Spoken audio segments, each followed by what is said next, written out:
بنی اسرائیل میں ایک شخص تھا جو بہت متقی اور پرہیزگار تھا، نہایت ہی حسین و جمیل اور خوبصورت انسان تھا، اور اس کے ذریعے معاش یہ تھا کہ ایک ٹوکری بنا کر بیچا کرتا تھا۔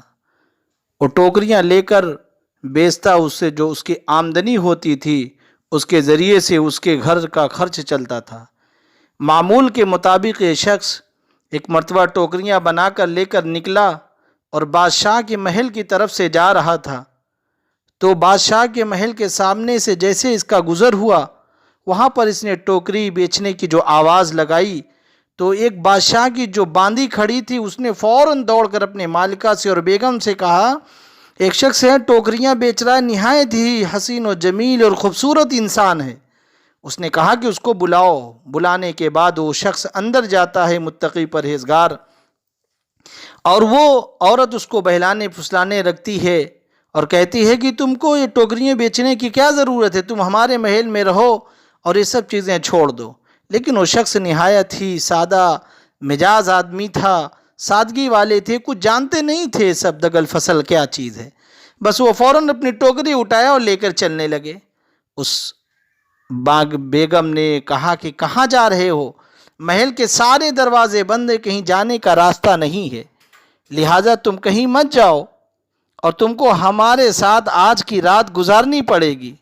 بس یہ شخص پریشان ہو جاتا ہے، چونکہ اللہ کا ولی اور ایک متقی شخص تھا، وہ یہ سب گناہ کا کام کیسے کر سکتا تھا؟ اس نے بڑی منت سماجت کی کہ مجھے چھوڑ دو، جانے دو، لیکن ایک کمبخت بیگم کی نیند خراب ہو چکی تھی۔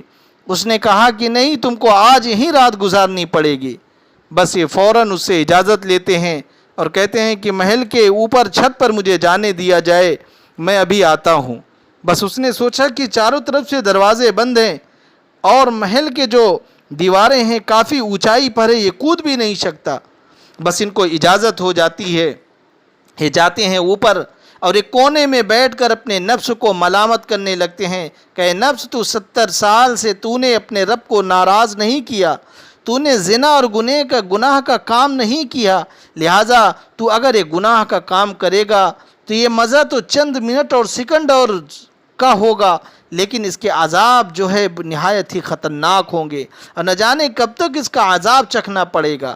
کہ اپنے نفس کو بہلاتے اور پھسلاتے رہے۔ اور قرآن پاک میں ہے وَأَمَّا مَنْ خَافَ مَقَامَ رَبِّهِ وَنَهَى النَّفْسَ عَنِ الْهَوَىٰ فَإِنَّ الْجَنَّةَ هِيَ الْمَأْوَىٰ۔ وہ شخص جو اپنے نفس کے خوف سے ڈرتا ہے، اللہ سے اور اپنے نفس کے مکر سے، اور اپنے نفس کے اس میں گناہوں میں اپنے آپ کو ملوث نہیں کرتا بلکہ اللہ سے ڈرتا ہے، اور یہ شخص اپنے آپ کو گناہوں سے بچا لیتا ہے تو اللہ اس کا جنت میں ٹھکانہ عطا فرمائیں گے۔ یہ شخص اپنے نفس کو راضی کرتا ہے، اور راضی کرنے کے بعد بس یہ نفس سے کہتا ہے کہ چلو چھلانگ لگا دیتے ہیں اوپر سے، کیا ہوگا، بہت تو ہوگا، بہت سے زیادہ اگر کچھ نقصان ہوگا، جان چلی جائے گی، لیکن ایمان کا سودا نہیں کیا جائے گا۔ بس وہ شخص اوپر سے چھلانگ لگاتا ہے۔ میرے بھائیوں، جب آدمی اللہ کی طرف بڑھتا ہے، اللہ کی طرف ایک بالشت آپ بڑھ کے دیکھیں، اللہ ایک ہاتھ بڑھتا ہے۔ آپ اللہ کی طرف قدم اٹھا کر چلنے کی کوشش کریں گے تو اللہ آپ کو دوڑ کر اپنے آغوش رحمت میں لے لے گا۔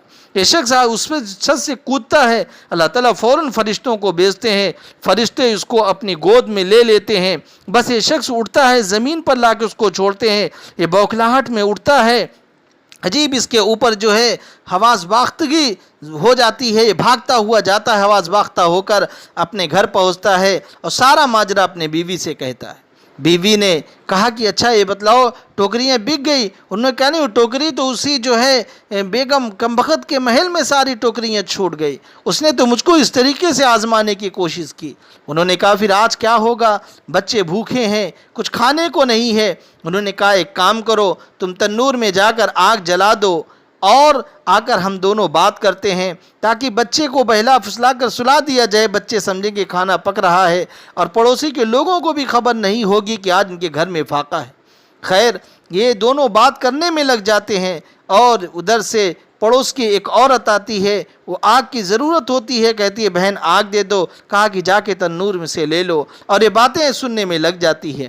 وہ عورت آتی ہے، آنے کے بعد کہتی ہے کہ بہن اس میں تنور میں روٹیاں بھر رہی ہیں، اس کو نکال لو ورنہ جل جائے گی، بالکل تیار ہے۔